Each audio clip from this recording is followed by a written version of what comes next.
Welcome everyone to the OSA Center, and welcome to the Respect in Soccer Media Launch here in Vaughan, Ontario. We are very pleased and happy to have the head table here of the president of the OSA, Mr. Ron Smale, Sheldon Kennedy, Jason DeVos, and Marie-Soleil Baudouin.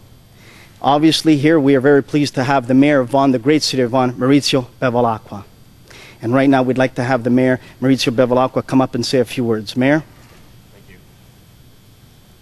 It's a nice quiet crowd here, but I do want to say that it's a pleasure to be here, obviously in the city of Vaughan. It's a wonderful, wonderful center, and I want to take this opportunity to thank everybody involved in the Ontario Soccer Association for the great work that you do across the province and indeed nationally. You know, Jason, 50 pounds ago I was a soccer player myself as well in the National Soccer League. You may remember a soccer player by the name of Branko Segura. Branko was a teammate of mine with the Toronto Jets in the National Soccer League, and so I have a great affinity towards soccer. I'm obviously a soccer fan, Jason. I listen to your commentary, always very articulate and quite accurate, may I add. I also look forward to the day where we're going to have our own representation in the World Cup. I think we had it once. We did well for an emerging soccer country, but I know that we can do much better. Ron, as well, I want to thank you for all that you do. It's very important that we give opportunity to our young people to have a place to play, a place to learn about team building, about really respect. And when I think of respect, I have a great deal of respect, of course, for Sheldon Kennedy. Sheldon, you're in many ways you're the embodiment of what authenticity is truly all about in life. And I've followed your story. It's a wonderful story, a story that merges authenticity and humility. And that, to me, speaks to the type of values that you have as a person, and it doesn't get any better than that. And your legacy, perhaps, will be even more important than your legacy on the hockey rink. What you've brought to light is something that touched me deeply, and it speaks to your core values and your inner strength, and for that I will always be very grateful. And Marie-Soleil Baudouin, you never refereed one of my games. Hopefully we'll have politicians versus something or other, and we'll get to you're probably a tough referee, probably. But here we are here to talk about respect in soccer. And you know, that word is really about the values that we have to share with people. You know, I want to get a little bit personal here. I learned a lot on the soccer field. I also learned through now 50 years on this wonderful earth that there are things that are extremely important. And, you know, we live by principles. You know, you got to desire absolutely. You have to understand thoroughly. You have to enact consistently, embrace completely, and share widely. Persons in this panel, they do all that. They do that, and that's why I was so happy to be invited here this morning, because I like to see individuals who are willing to give back to their community, provide insights. We need so much of that.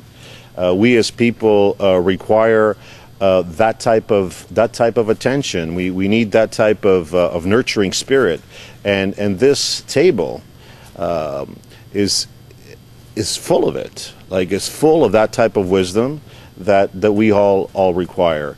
And you know, I don't know if anybody's been bullied in the audience, but it's not a great thing to go through.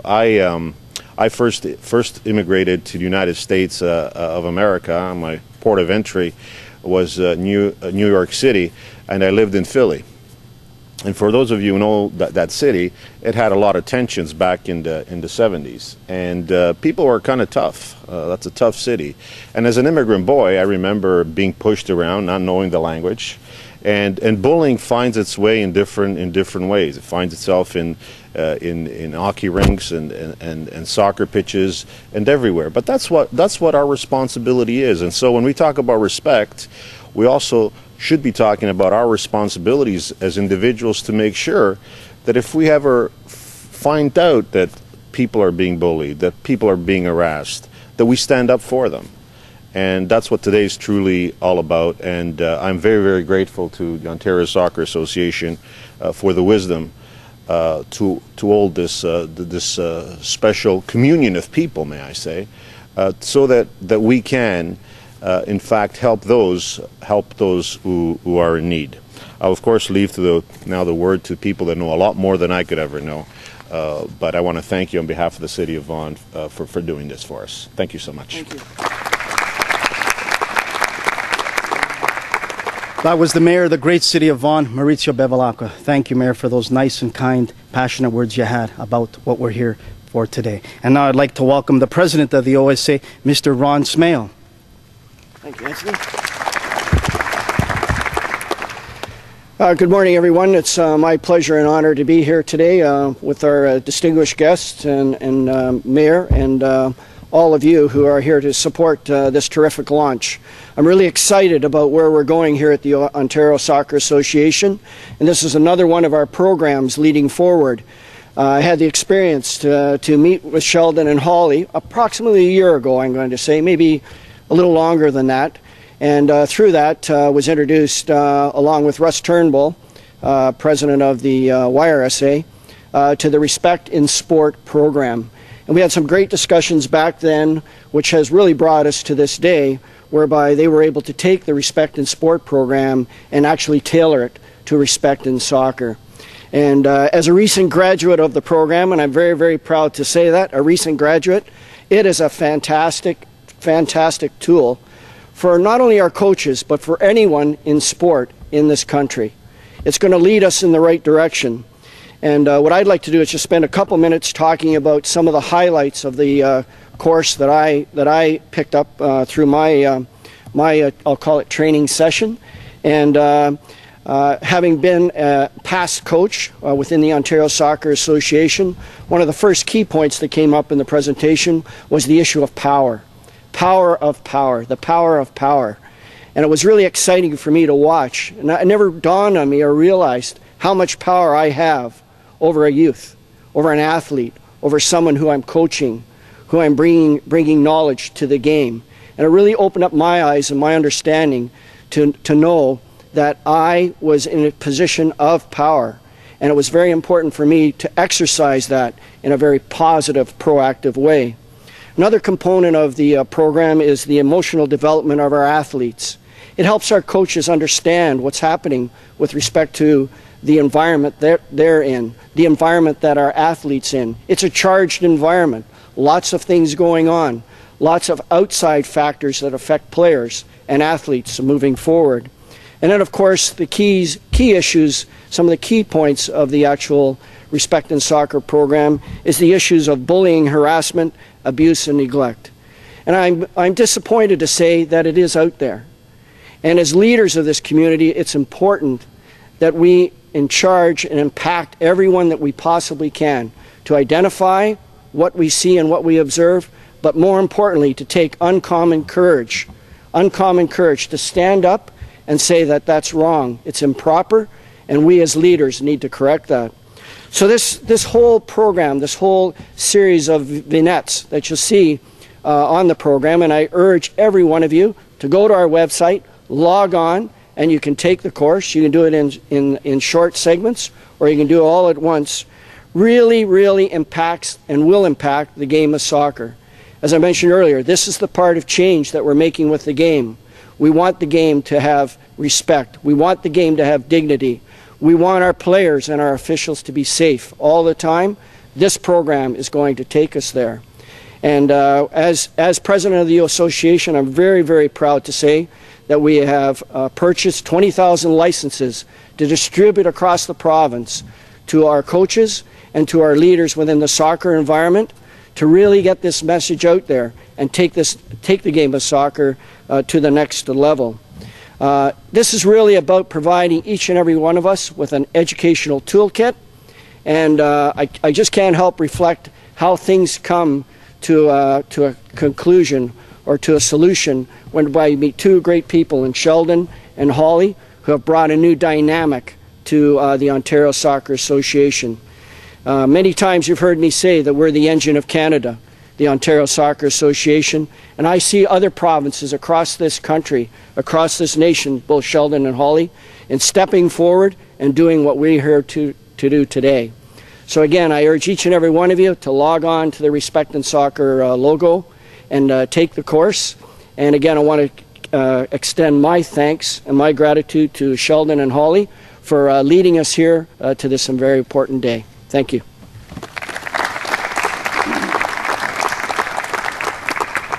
That was the president of the OSA, Mr. Ron Smale. And now I'd like to welcome up here the one, the only, former NHLer, Sheldon Kennedy. Sheldon.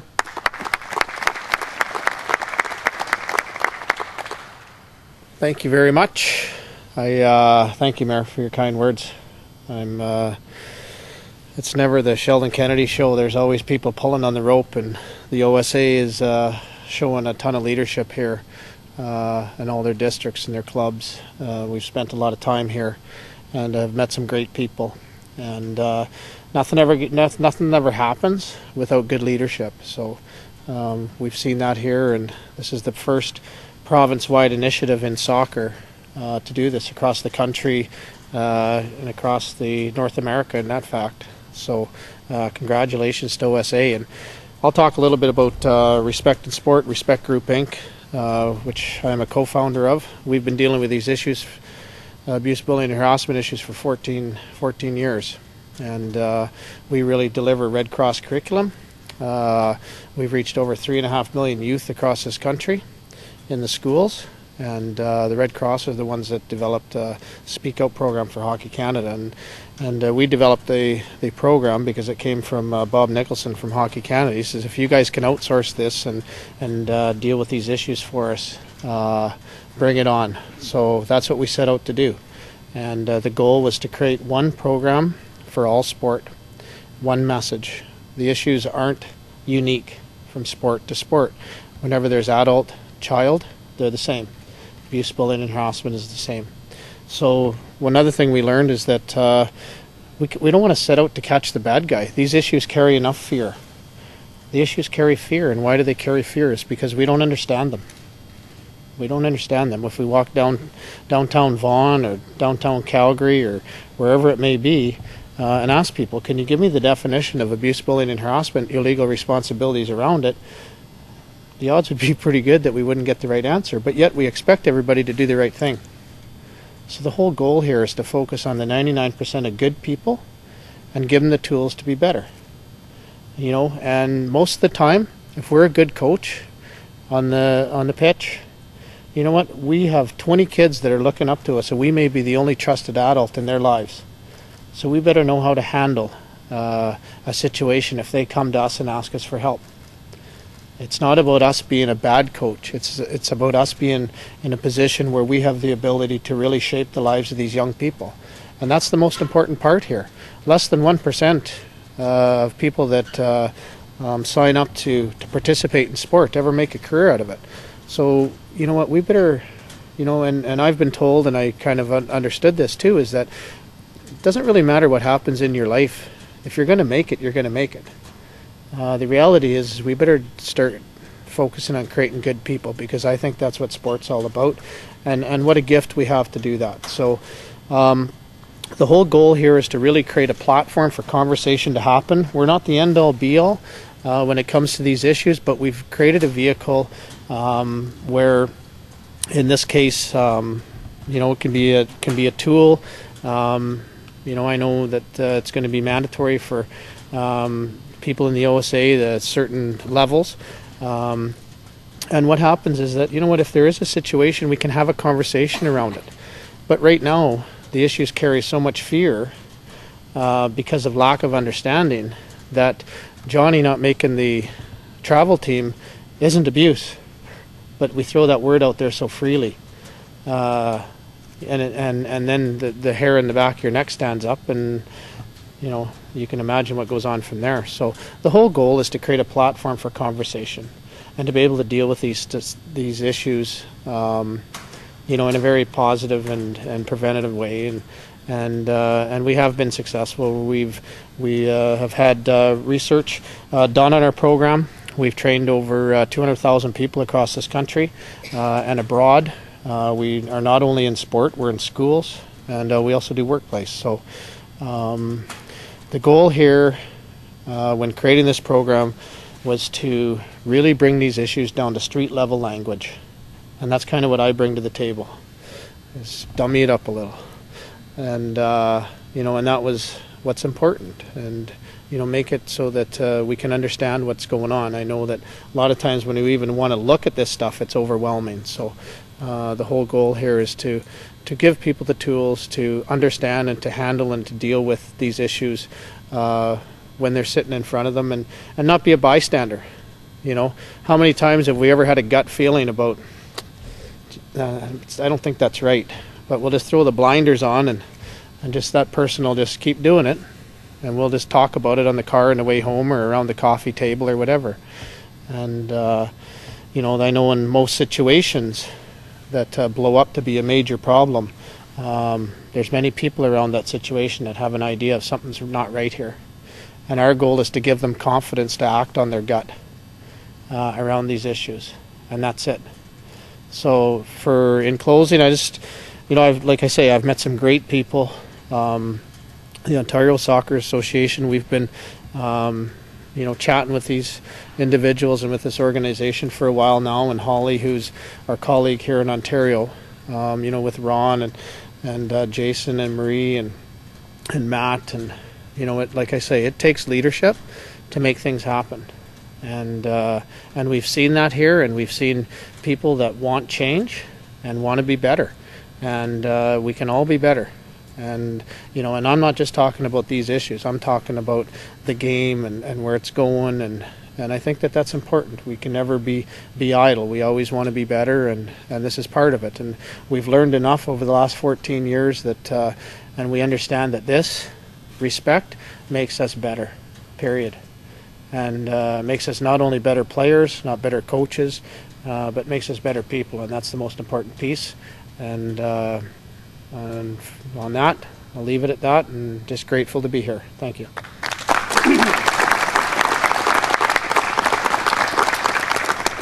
Down to earth, real Sheldon Kennedy, thank you for those great words and points you made. Now I'd like to welcome up former national team captain of Canada, wore that jersey proudly, Jason DeVos.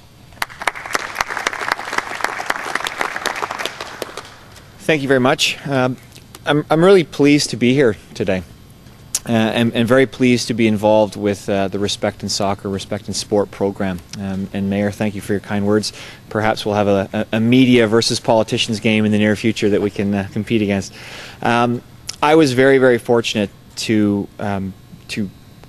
realize my dream and represent my country on 49 occasions. I grew up as a youngster. Never dreamed for a second of being a professional soccer player. For me, it was representing Canada and playing in the World Cup, and everything that I did to get to that point also resulted in me having an 18-year career as a professional soccer player, which was a dream come true. I was very, very fortunate in many respects because I was not supremely gifted. I was not an elite athlete per se as a youngster. I never stood out on any of the teams growing up as a youngster, but what I did have was a tremendous support network. I've said many times that if it wasn't for the love and support of my family, my parents in particular, I never would have made it to the highest level of the game. And the reason for that is I came across situations over the course of my childhood that required that support. They picked me up when I was down, and they kept my ego in check when it got a little bit too big. And if it wasn't for their guidance, I wouldn't have been able to stay on that road. So I know firsthand what a good support network is supposed to look like and what it's supposed to feel like as a young athlete.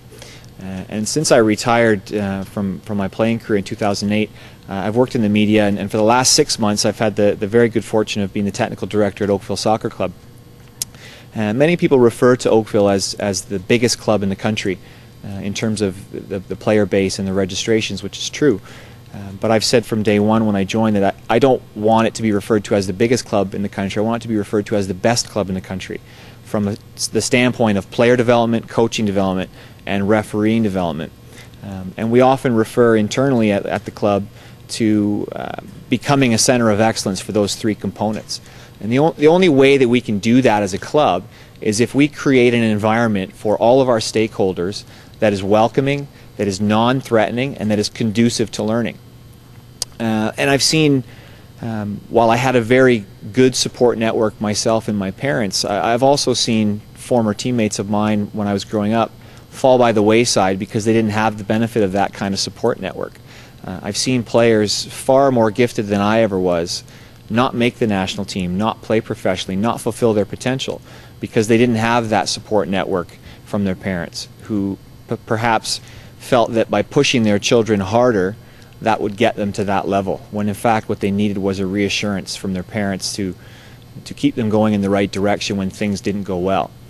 And that's the kind of environment that we're looking to try and create in Oakville, is that fostering environment where not only are we teaching children soccer skills, we're also teaching them life skills that they can apply to everything that they do, whether it's their education, whether it's their athletic career, whether it's the relationships that they build, or it's their work experience and their work career when they graduate from university. So we can do that by creating that welcoming environment and teaching those kids the right way to move forward. And by teaching the coaches and the parents that the best thing they can do for their children is to support them and give them an opportunity to grow. I've said to many of my coaches that they are role models not just for the children that are on the field, but also for the parents who are on the sidelines. And their behavior during a game and a practice sets an example to everyone involved with the club of what their proper behavior should be like. And when Ron announced that they were taking up 20,000 licenses, I very quickly conveyed the message that we'd be taking 900 of them for all of our coaches in Oakville, because our coaches are going to be going through this program as soon as possible. And we're also talking about taking the steps necessary to make it available to all of our parents as well. I too have done the program. It's a very, very valuable one. For the vast majority of coaches and parents who do an outstanding job of teaching and guiding young children, it's a helpful reminder of some of the practices that you should be employing on a daily basis.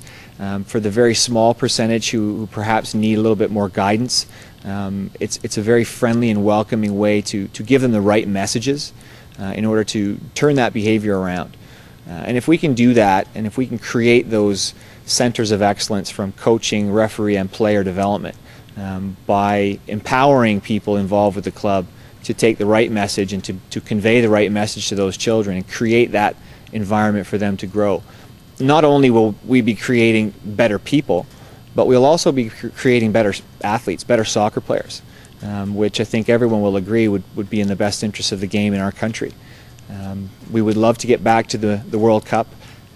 We've made one appearance there on the men's side in 1986, but if you're at all interested, the women are playing in Germany this year in 2011, which kicks off on June 26th, and they certainly deserve our support. So again, thank you very much for coming. Thank you to Respect and Sport Group for allowing me to be involved in such a great project, and I look forward to continuing that effort. Thank you.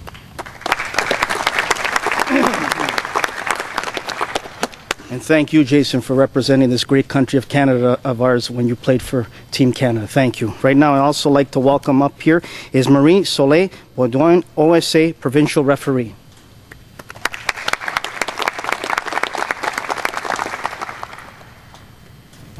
Thank you. I'm very happy to be here and be the voice of the referees out there.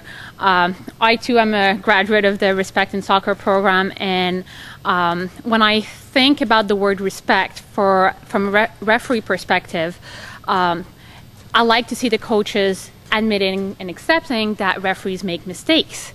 And I think for me that's really the key. So just like players are learning the game, the referees, especially at the grassroots levels, are also learning their new roles. And it takes very, very special teenagers to step into that role when they're 12, 13, 14 years old.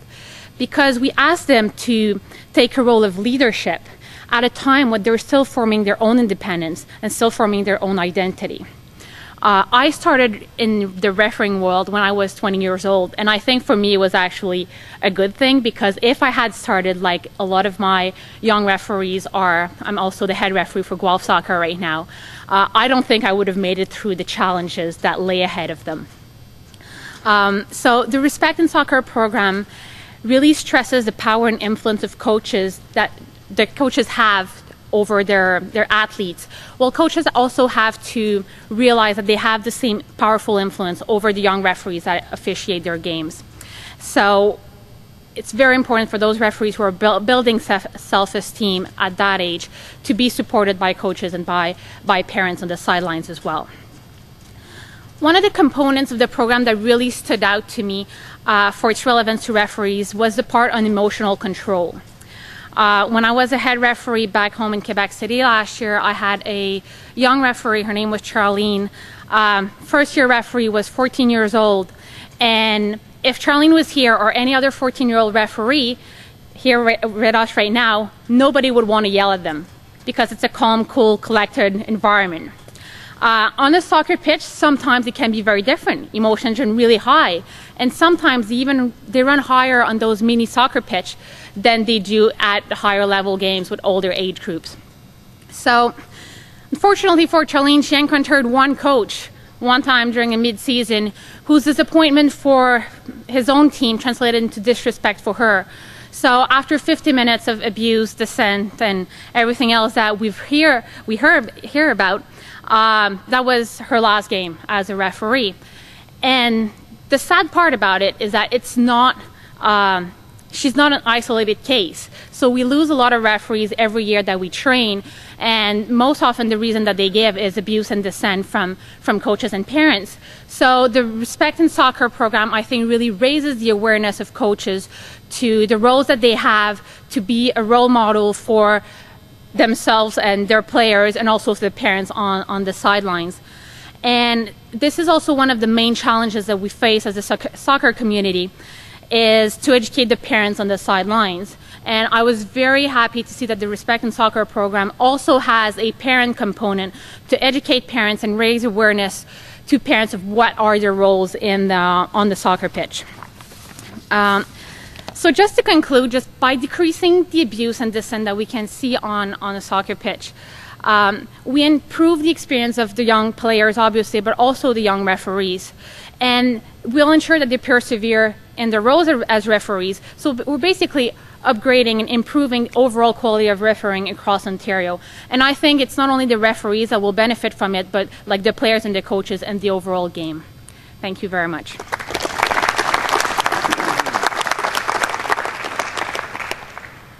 Thank you, Marie, for that wonderful story about that young lady. So sad to hear that. Right now, I'd like to acknowledge some of the people in the audience that have come out here to support this great event. Alex Chet. Thank you, Alex, for attending here today and being here. Ryan Rosenfeld. Ryan, thank you. We've got Jonathan House, Cataraqui Clippers president. Jonathan, thank you for coming. We also have Russ Turnbull, York Region Soccer Association president. Russ, thank you for coming. Also, we've got Richard Hurst, Technical Director of Durham Region. Richard, thank you for coming. And all, thank you for coming. Right now, we'd like to open it up for questions. If anyone has a question or something they'd like to address to anyone here, there's someone going around with a mic, and you're more than free to ask any question you like for anyone. And I would ask anyone, if the question is directed to you, please come on up. So we're open up for questions.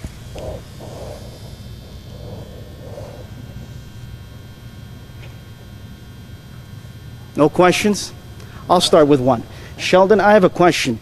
If there's a coach on the sideline and in the game is in a heated moment, a heated situation, and that coach crosses the line and verbal abuse takes place, what should maybe one or two of the parents do? Should they go around to the sideline to make them understand how they're making themselves look like a clown, or should the game just be stopped right then and there?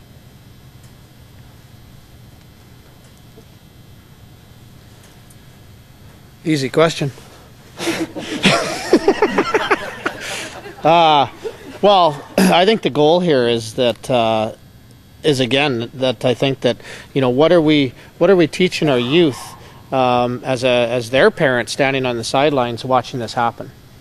So that I think that when we can create this platform a standard within our organization, and that's, I think, the goal here is really to create a standard when it comes to how we treat people within our organization. Then I think that conversation can happen, and I think most of the time, what do they say when you approach a bully, the bullying stops 92% of the time. So I think that if it's done right with some understanding of the issues and a way how to deal with these issues and understand these issues, then I think that they need to be approached. Because again, what are we teaching them when we allow bad behavior to happen, right? And that's the whole goal. Is I don't think that we're teaching our young people, yes, he's acting badly, but what are we teaching by standing back, letting it happen? Oh, this is okay, Johnny. That's the way you do it. And I know that the Ontario Soccer Association would have policies and procedures within their organization on educating their people on the best way to handle it that would fit their organizations. But my suggestion is the goal here is to empower the bystander, and when we empower the bystander, then that is to approach the individual and maybe point it out to him that his behavior isn't right. Thank you. Thank you, Sheldon Kennedy. Any questions now from the audience? Somebody's got to have one question. Thank you. I have two questions. The first one is geared towards Sheldon. Can you please comment on the success this program has had with other provincial sport organizations? Sure. It is a mandatory program for every hockey coach across the country, every gymnastics coach across the country, boxing, a bunch. We have a survey at the end of the program, and with some, I think, 10 questions on there. Is it easy to understand? Do you feel more confident to deal with abuse, bullying, and harassment? And we've reached over 200,000 people. We're in the 90 plus percentile. You can move the button wherever you want. In other words, do you understand it? Is it easy to get to? The technology work? Do you feel more confident to deal with these issues? We're in the 95 percentile of yes, we feel way more confident to deal with these issues. And then we have some research. You can go on our website at www.respectgroupinc.com. There was a thesis done, because the whole goal here is to have social change over time, and that takes time. So we've been in the province of Manitoba. So say in the province of Manitoba, it's mandatory for that whole province. So 70 sports, 25,000 coaches every year take that program, mandatory. So there's been a thesis done, and it shows that it's resonating and change is happening.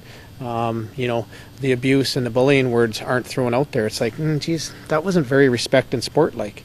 It's a lot less threatening, if you may. So the whole goal here is to change the language around these things. I think that with these issues, we were at a point where, I guess my story broke, it's kind of, we got really paranoid about bad things happening.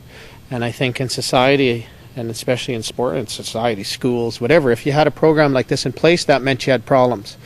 And I think that over the years, we're at a point where if we don't have a program like this in place, a preventative program like this, and recognizing these issues, then we're not signing up. And that's where we've got to. I mean, don't forget, we've educated over 3.5 million youth in schools over the last 14 years. They're now becoming our leaders. They understand it. So the whole goal here is to, really change over time. And we've created that vehicle. So if we need to change what we put in that vehicle in the next year or two, because 5 years ago, bullying wasn't even on the radar screen, cyberbullying. So we continually keep this program up to date. If there's a legislation change, which there was, an age and consent, last year, it's changed. Email goes out.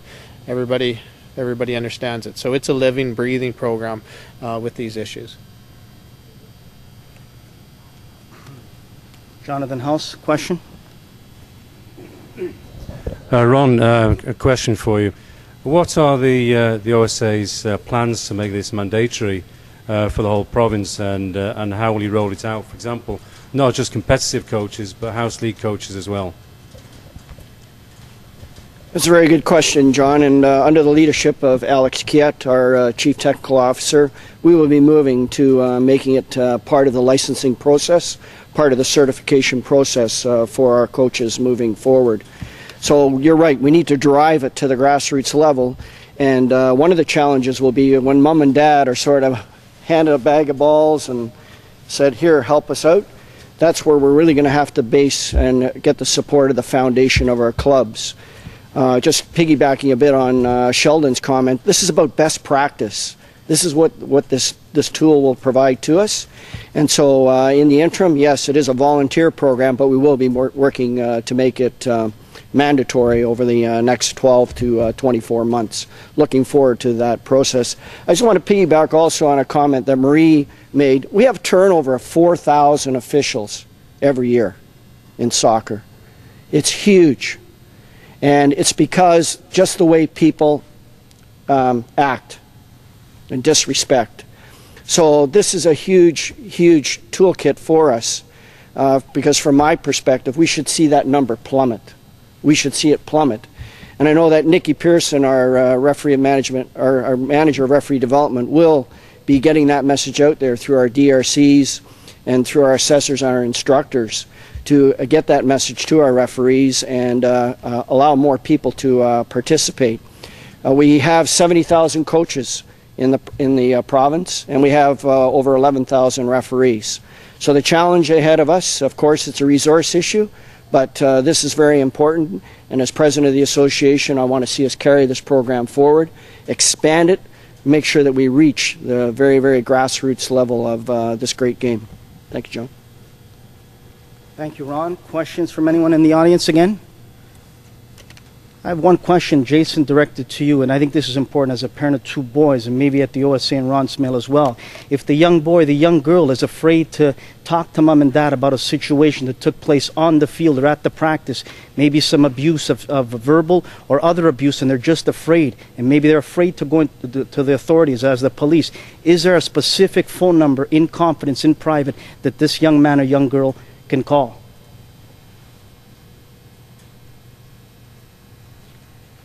That's a very good question. I think what has to happen is there has to be a process that's clearly defined for everyone, and I think I'll echo the comments of Sheldon that by raising the awareness level across the board, hopefully what will happen is we won't remain silent, because what you see happening now is parents don't speak up when one of the parents on the sidelines is behaving poorly. And it's as they're walking away to their car, they're whispering, can you believe the way that such and such behaved on the sideline? What an embarrassment. Well, rather than condoning it and staying silent, the message to go across and say to them, that's not really the kind of behavior that we want to foster here. That will eliminate that sort of behavior very quickly. And I think that's a very important process. But hopefully if there are situations that involve young players, there will be a very clearly defined route for them to take to get that message back to the club via the technical director or via some of the other coaching staff. And we would like to think as well that the parents would be in a position to be able to step in and make sure that didn't happen. And again, to pick up on Ron's comment, we have a terrible time. It's not just soccer, it's every sport. Referee attrition. I think we lose over 50% of our referees every year. And the primary reason for that is bullying and abuse from parents and coaches. And if we don't change that behavior, we're never going to make strides in referee development or coaching development or player development. So if we don't have referees, we can't play the game. We need officials to be running the game for the players, to give them an environment to go and play. And I think we're in a very good position right now to make very positive change in Canadian soccer, not just in Ontario but across the country, because there is a shift in mentality now that's taking place. People are becoming more and more aware of the stages of long-term player development and what kind of environment we need to create for young players at different ages of their development in order for them to grow and to fulfill their potential. And if we can tie this message in with the message of LTPD, I think we can take great strides in moving the game forward in this country.